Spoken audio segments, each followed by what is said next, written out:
In today's video, I'm going to show you how to health check your Google My Business listing so you can improve your visibility in Google search results. And it starts right now. Hey, my name is Luc Durand, the founder of rankingacademy.co.uk. If it's your first time here today, consider subscribing and clicking on the bell button so you don't miss any of my future tutorials. I'm going to make this session as practical as possible. So for that, I will be using some real-life Google My Business listing examples, which you can follow to run your own Google My Business listing diagnosis and make improvements where necessary. Without further ado, let me jump on the computer. For this health check, I will be using multiple dog groomers listings, which I feel are not fully optimized. They all have their own strengths and weaknesses, which I will highlight throughout the video. Let's start with the first one called Doggy Locks.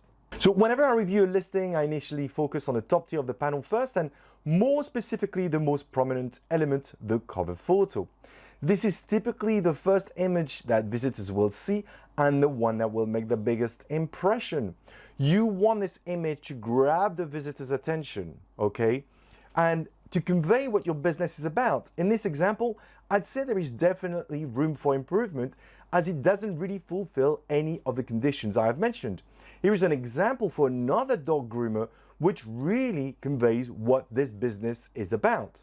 So what can you do about this? Well, first of all, you can log into your Google My Business dashboard and make sure that the cover photo you selected matches with what you're seeing on the actual panel itself. And if it doesn't, just change it to whatever you want. However, it doesn't mean that it will update in your panel. And this is because Google reserves the right to choose whatever picture they decide to be most appropriate for your business. Yes, you've heard right. You're not 100% in control of what's being displayed on your listing. There is a hack, however, you can use to override Google's decision. It doesn't always work, but in most cases, I have found that it does. And I have made a video about this topic. So if you're having this problem, go and watch the video right after this one.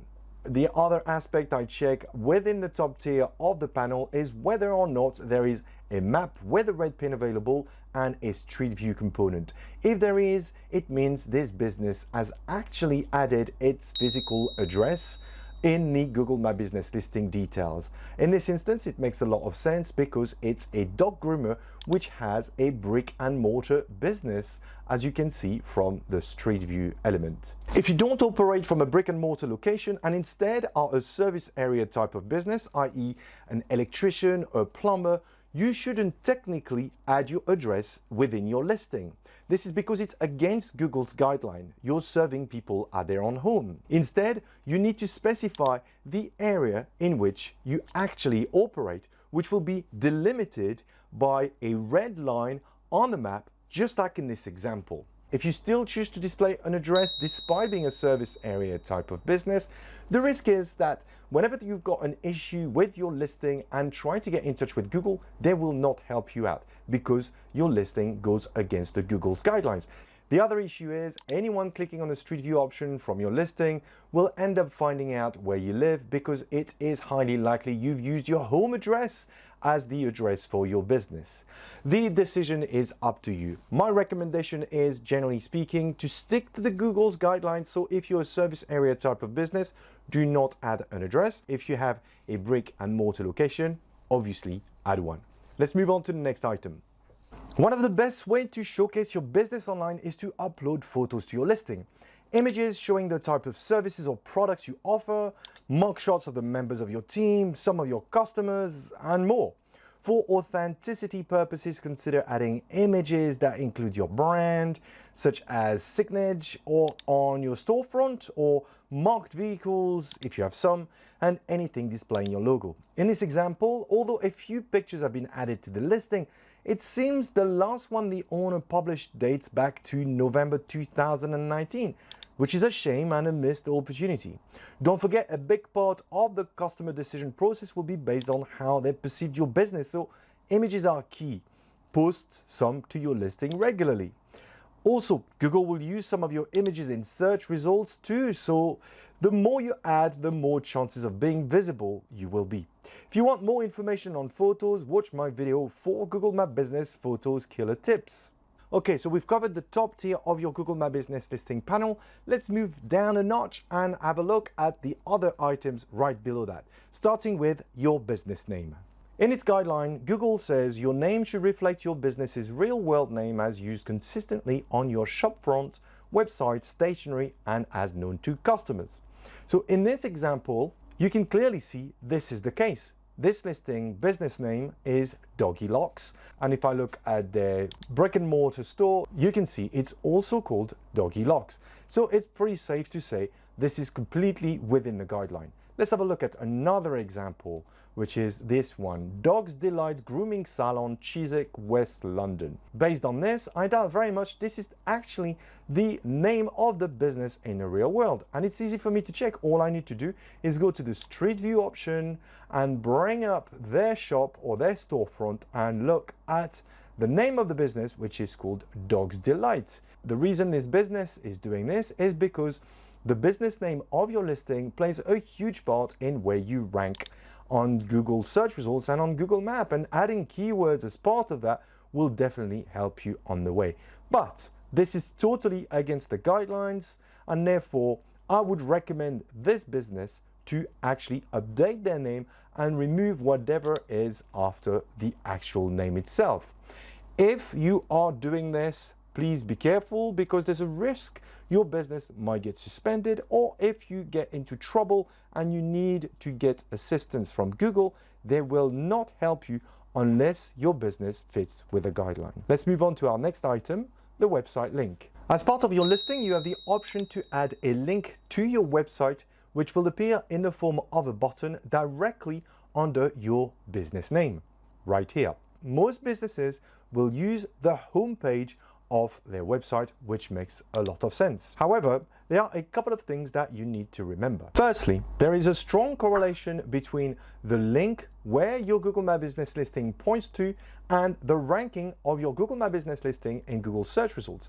So while most of you will choose the home page of your website to link to, it might not be the best option. Let's say, for argument's sake, that this business wanted to rank better or higher for their cat grooming service, then maybe they should choose this as an option for their website button. Overall, I think it's pretty safe to assume that 95% of you should choose the homepage. But I thought it was worth highlighting. The other thing you need to understand is if you are using Google Analytics to track the performance of your website, you will not be able to see the traffic coming from your Google My Business listing from the people who have clicked on the website option. And this is because Google Analytics consider this as being part of organic traffic. In order to track precisely what traffic you're getting to your website from your Google My Business listing panel, you will need to set up some tracking code and attach that to the link that you add to the button. And you will be able to see exactly how many people have actually clicked on that button. Like in this example for a client of mine who over the past 20 days has received 56 clicks from the button directly to its website. Let me show you how to do this quickly. Head over to a tool called Campaign URL Builder. This is a free tool that enables you to add parameters to whatever link you put on your website button in your listing panel, so you can track it directly into your Google Analytics report. To do this, you just need to fill in the field which have an asterisk. So let's say I'm trying to build a trackable URL for our dog groomer. I'm just going to put the website URL right there, in this case the homepage. For the you can ignore the campaign ID, and let's move on to the campaign source. In this instance, the source will be your GMB listing panel, so you might want to put that in there, GMB listing. For the campaign medium, I generally use organic traffic because it's traffic you're not paying for. And for the campaign name, I just call it GMB website. Once you've done adding those parameters, all you need to do is copy the link that's been automatically generated in the box here right into your Google My Business panel, and you will be able to track the activity of your website clicks into Google Analytics. As simple as that. Let's move on to the next item, reviews. Every local business owner knows the importance of online reviews, and more specifically, Google reviews. Google reviews play two major parts in the success of your listing. The first one is, well, people will read your reviews to see whether or not you're a business that is worth calling. The second part it plays is it influences the ranking of your listing in Google search results and on Google Maps. So that's why it's important to spend some time on this aspect. When assessing your reviews, there are multiple aspects you need to consider. The very first one is the average rating. While many of you will focus on getting a 5 out of 5 rating, I think it's a mistake because nobody is that perfect and it doesn't look natural. Based on a study collected by GatherUp, the actual ideal average for Google reviews are anything between 4.2 and 4.5, which means negative reviews or lower rating reviews can have a positive impact on your overall Google My Business listing. So in this example for our Doggy Locks business, the average rating is 4.4, which is great. The other aspect you need to look at is the number of reviews, which will also play a part. Obviously, the more positive reviews you get, the better your business will come across. However, bear in mind that they will have diminishing returns when it comes to rankings in Google Maps. Having tons and tons of reviews will not guarantee that you're going to keep on growing. It will plateau at some point. Let's move on to the other aspects which I believe are very important for your listing when it comes to reviews. So let's click on that. So first of all, you'll need to make sure that you answer all the reviews that you receive. It shows that you're engaging with your customers. In this instance, Doggy Locks doesn't seem to answer any other reviews, or very few actually. There's one here. It's important to engage with your customers. It shows that you're active and you care. And most importantly, deal with negative reviews.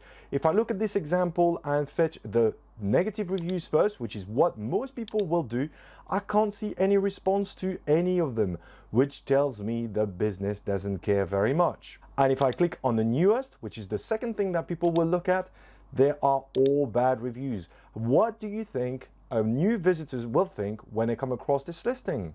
So my advice here would be for this business to make sure they deal with all their reviews as quickly as possible. The other aspect you need to look at is the keywords that people are using within their reviews, which is tracked by Google and mentioned in this section called People Often Mention. What you want to do here is to actually encourage your customers to use keywords that are related to your business, because it will help you rank in Google for those keywords. So in the Doggy Locks example, you can see that the most popular keywords are job, puppy, experience, team, cockapoo, which is good, wash, attention, professional, and price, which is not really related to the actual services this business is provided. But if I look at another example, let's say this one, Purple Bone Dog Grooming, which has 397 reviews, you can see that the keywords that are mostly used are very related to the actual dog grooming business and includes, okay, smelling, which is probably the dogs are smelling lovely, but which includes the location here, but also a lot of the dog breeds: Pomeranian, Cockapoo, Toy Poodle, Cavapoo, Labradoodle, Border Terriers. So you can see what Google might think about this business. Ideally, what you want is to influence what keywords your customers will use as part of their reviews. Okay, you can't actually tell them what to use, but you can influence what they write when you actually send them a request for reviews and sending them suggestions so they can weave in those keywords as part of their feedback. I have a template you can download which will help you just do that, and it's downloadable from the description below. The last thing you want to do when it comes to review is to encourage your customers to possibly include related images as part of their feedback. Look at this example. There's tons of beautiful pictures of dogs. Google is now able to read what's inside the picture, and in this instance we'll clearly see this is all about dogs and dog grooming. To do this, you could simply take pictures yourself and attach those pictures as part of the review request along with a template that I've just suggested. Then hopefully your customers will include them within the review. Time to move on to the next item. We're now looking at your business category, and more specifically, the primary category that you have selected for your business, which in this case is pet groomer, which makes a lot of sense. The choice of your primary category is critical. If you pick the wrong one, you may not be ranking for the terms that you want to rank for. If you pick the right one, however, then everything can change. If you want to find out what the best primary category is most suited to your business, I suggest you head over to plepper.com. Once on plepper.com, just go to Tools, then click on Google My Business Categories List 2021. Scroll down and select your country, then click on Fetch Google My Business Categories. This tool will display all the categories available within your country, which you can search. So if you are a pet groomer, and in this instance I am, so I'm going to put pet groomer, and the tool is going to show me what the most relevant category is based on the keyword that I've searched. If I then click on the category name, this tool will also show me all the closest related categories to the one I think is the right one. So maybe I haven't made the right choice. Maybe it's something else. So in this example, there is pet supply store, pet boarding service, pet store. It's up to you to figure out which one would be the most appropriate primary category and add it to your listing.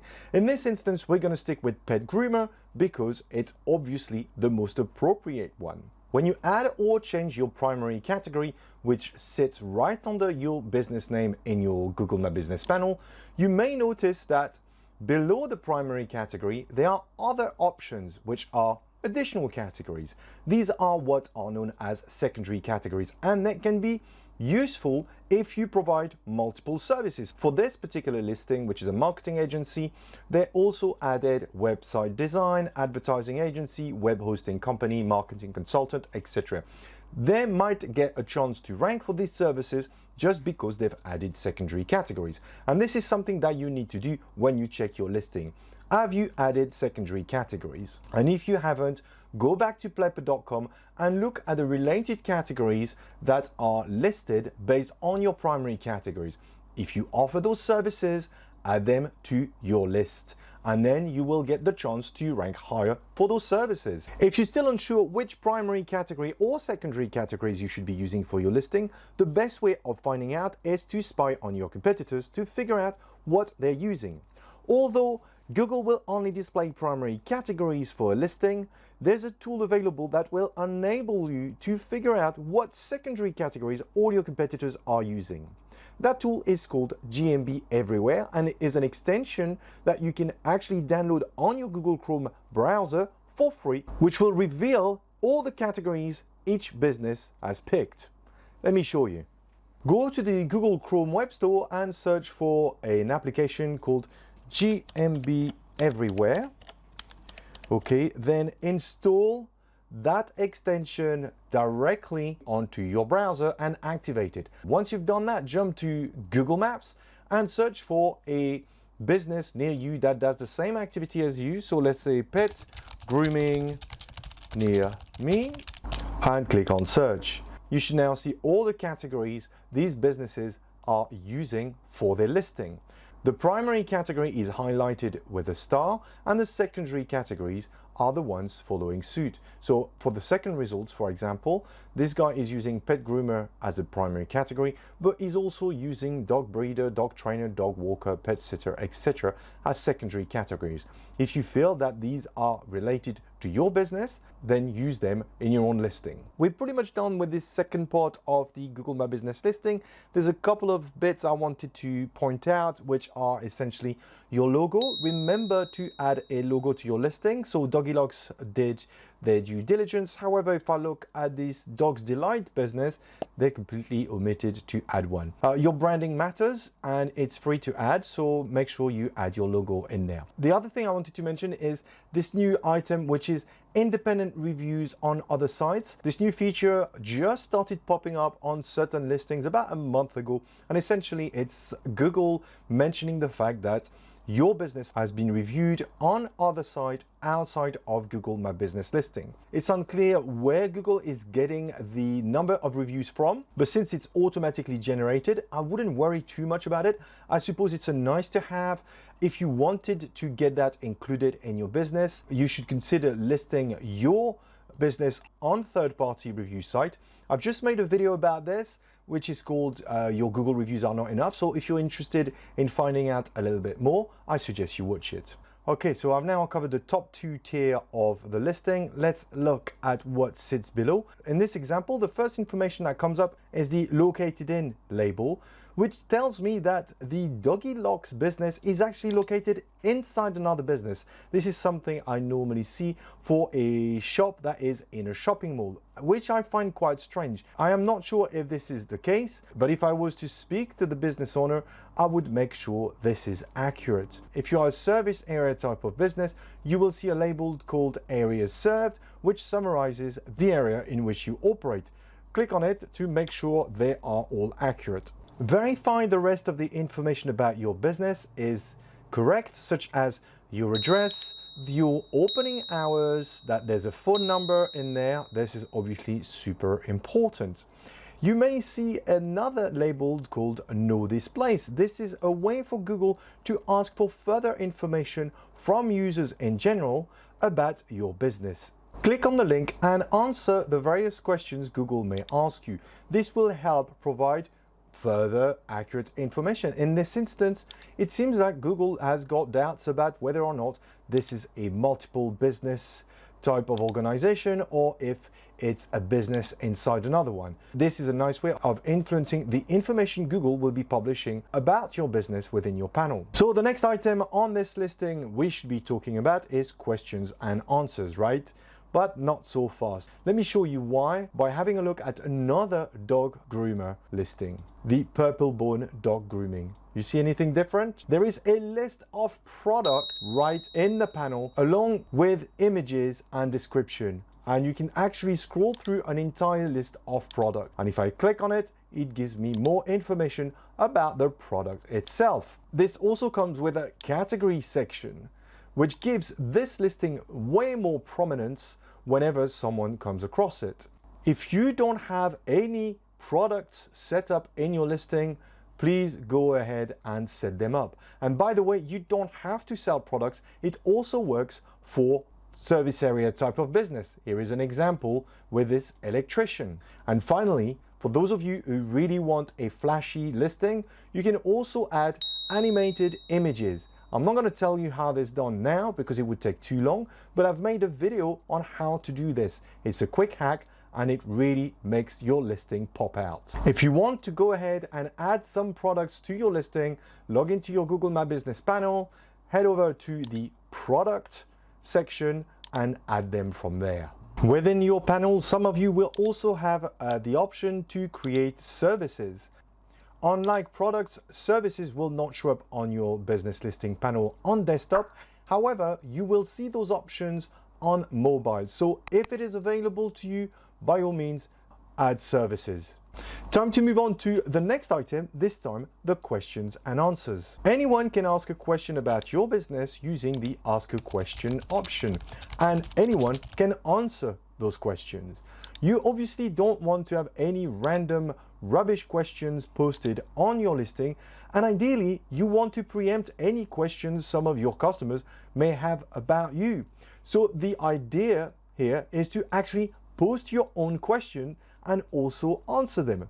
It's easily done. Find out what the most popular questions about your business are, post them and answer them. You can also make a question appear directly onto your Google My Business panel by upvoting it.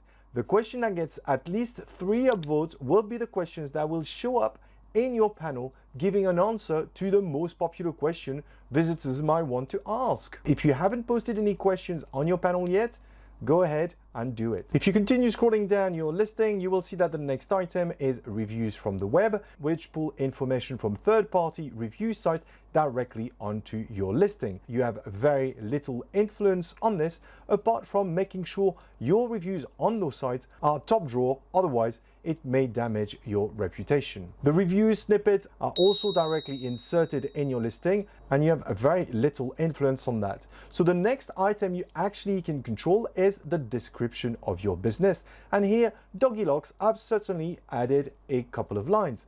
But that's another missed opportunity because there is so much more space you can use. If you look at the Purple Dog Grooming listing and scroll down to the description, look at this. They've literally went to town. This description will not influence your rankings whatsoever. However, think of it as an About Us section. Some visitors will not bother clicking through to your site, so this is a chance to show them what you're about. This is it. We're almost at the end. The last thing I want to cover is Google Posts. Whether you know it or not, you have the ability to publish posts directly on your listing, like in this example for Felix's Pet Grooming. These posts can be used to promote an event, an offer, announce an update, and they're very useful to communicate directly with your potential customers. The format of the post will vary depending on the type of the post you decide to publish. In this example, these are update posts, so the business is telling you something is happening within their organization. If I look at another type of post from this pet groomer, you can see that they've published an offer. It has a highlighted title with a little gold label on it. Regardless of the type of post you publish, the number of characters displayed on the actual thumbnail itself will depend on whether or not you add a call to action, and if you do, you may find that some words will actually get cut off. So it's important you review the post that you're about to publish before you go ahead. Once the visitors click through to the post, there is an option to add more details. In this instance, there's only a couple of lines. All post type can include up to 1500 characters, so make sure you use most of that space. And the reason being is because posts are very versatile. Besides helping promote your business, Google will pull the content from your post into other areas of your business listing, such as justification in a map pack and dynamic answers to FAQs. So the more content you provide, the more chances you will have to produce answers to FAQs and to add information in the Google Map Pack results. Most of the pet grooming business listings I have reviewed did not use posts, which is clearly a bad idea. Don't follow their footsteps. To publish posts on your listing, log into your dashboard and click on the post option. From there, you should see the 3 different post options available. Choose the one that's most appropriate and start adding them to your Google My Business listing. That's all for today, guys. I hope you enjoyed the video. If you did, please give it a thumbs up. If it was your first time here today, remember to subscribe to the channel if you haven't done it yet. And until next time, happy marketing.